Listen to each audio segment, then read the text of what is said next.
Madame, Messieurs, bonjour et bienvenue sur Amani TV, la télé de l'Afrique. Merci de nous suivre depuis le début du mois de Ramadan dans votre émission Un jour, une sourate, une invocation. La sourate choisie aujourd'hui est la sourate At-Tin ou le figuier. Cette sourate est la 95e dans le livre saint du Coran, entièrement révélée à la Mecque. Cette sourate, formée par 8 versets, est descendue pour rassurer les croyants, mais encore pour mettre en garde ceux qui nient la résurrection, même après avoir aperçu le pouvoir d'Allah subhanahu wa ta'ala. Cette sourate insiste sur l'arbre béni par Allah. En effet, le prophète Mohammed sallallahu alayhi wa sallam s'est vu offrir une assiette de figues.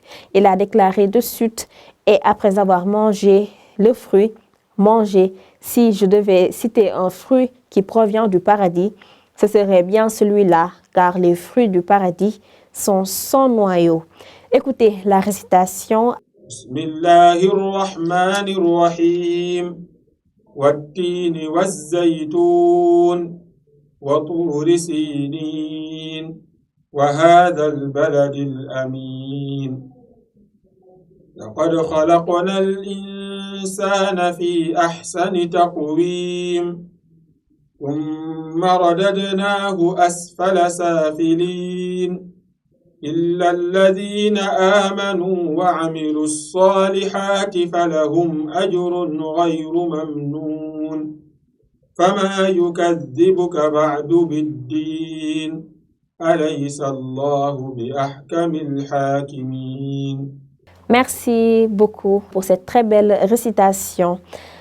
Maintenant, nous allons passer à l'invocation du jour, une invocation à dire au réveil. Abdou Aziz Anne nous fait la lecture de cette invocation. Bismillahirrahmanirrahim. Alhamdulillahi alladhi ahyana ba'dama amatana wa ilayhi an-nusur. Sadaqallahu al-azim. Mashallah, merci Abdou Aziz Anne pour cette lecture de cette citation.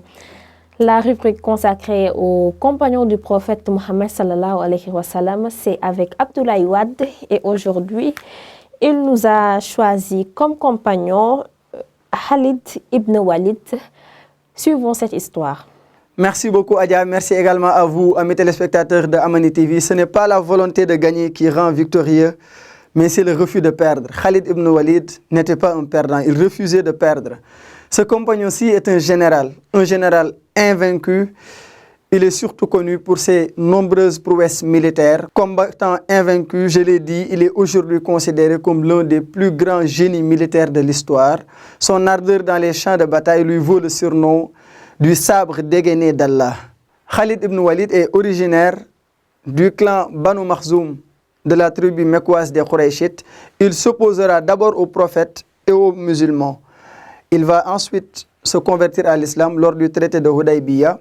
Khalid ibn Walid va conduire les armées musulmanes de victoire en victoire. Il sortira ainsi vainqueur d'une centaine de batailles et sera l'architecte de la conquête musulmane de la Syrie romaine, de l'Arabie, de l'Irak, de la Perse, entre autres territoires. Et tenez-vous bien, Khalid ibn Walid ne connaîtra aucune défaite malgré les moyens militaires parfois très limités. Il mourra en 642, regrettant sur son lit de mort de ne pas avoir été tué au combat. Son mausolée se trouve au sein d'une mosquée à la ville de Homs en Syrie. Voici donc l'histoire de Khalid ibn Walid, le général. Très belle rubrique de Abdoulaye Wade. Merci beaucoup. Nous arrivons au terme de cette émission. Merci de l'avoir suivi. Merci également à vous, chers téléspectateurs. Merci à l'équipe technique. Rendez-vous est pris demain, Inch'Allah, pour un nouveau numéro d'Un jour, une sourate, une invocation. Ramadan Karim à tous.